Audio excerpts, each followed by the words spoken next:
इस वीडियो को पूरा देखना, इसमें पता लगेगा कि टूटने के बाद भी कितनी अच्छी लगती हैं चीज़ें। ये टूटेगी देख कितना सुंदर लगेगा, वाह। इनको देखने की तो बहुत ही सुंदर लगेगा। पूरी वीडियो देखना एक बार, इसमें पूरी वीडियो में इतने सुंदर सुंदर चीज़ें हैं जो टूटने पर बहुत अच्छे लगते हैं। ये देखो, अभी आगे है, ये देखो, ये तो इसमें गुब्बारे वाले बोल हैं, इसको देखना कितना सुंदर लगेगा।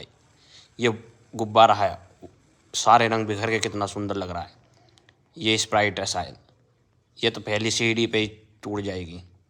देखा, ये भी पहली पे टूट जाएगी शायद, हाँ। पर देखना कितना सुंदर लगता है, वाह, कितना अच्छा लगता है इनको देखकर। वो ये देखना, ये कितने सारे, ये कितनी जल्दी टूट के कितने अच्छे रंग बनाएंगे, वाह। क्या सुंदर ड्राइंग सी बन गई। ये स्प्राइट है, ये भी टूट गई। ये भी, ये और अच्छा बनाई, ये और अच्छे बनेंगे देखना, वाह। पेप्सी तो वही नहीं टूट जाएगी।